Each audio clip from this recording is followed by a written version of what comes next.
God's word is not natural, and you're going to hear this theme a lot. God's word is not, these are not just the words of a natural man. The prophets and the apostles and these guys didn't just decide one day, I'm going to write a book. Jeremiah didn't just sit down one day and while he was, nothing else to do and decide, I'm going to write a book.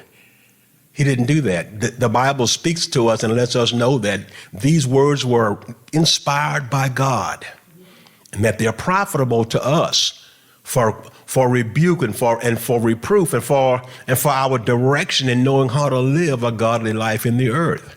Okay, so the conflict, though, is that God's word so many times does not coincide. It's not one with man's ideas. And I'm going to share a few things with you as it pertains to that. Man teaches us to trust our instincts. Have you ever had anybody to give you that advice? If you had any questions or what should I do about this? What should I do about that? Has anybody ever told you to trust your heart?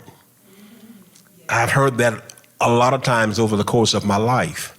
That's some of the worst advice anybody could ever give you. I'm totally serious.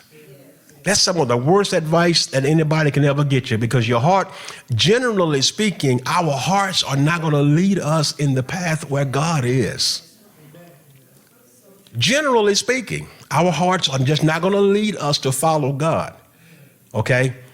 In Jeremiah chapter 17, speaking about Jeremiah, he writes, he says, the heart is deceitful above all things. Jeremiah 17:9, he says, the heart is deceitful above all things and desperately wicked. He says, who can know it? So if anybody ever tells you to follow your heart, should I move to Denver, Colorado? Should I move to San Francisco? Just follow your heart, girl. No, you need to be asking God. God, what are your plans for me? What are your plans? He says, don't trust in your own don't lean to your own understanding, but acknowledge him, to acknowledge him in all your ways, and then he will direct your paths.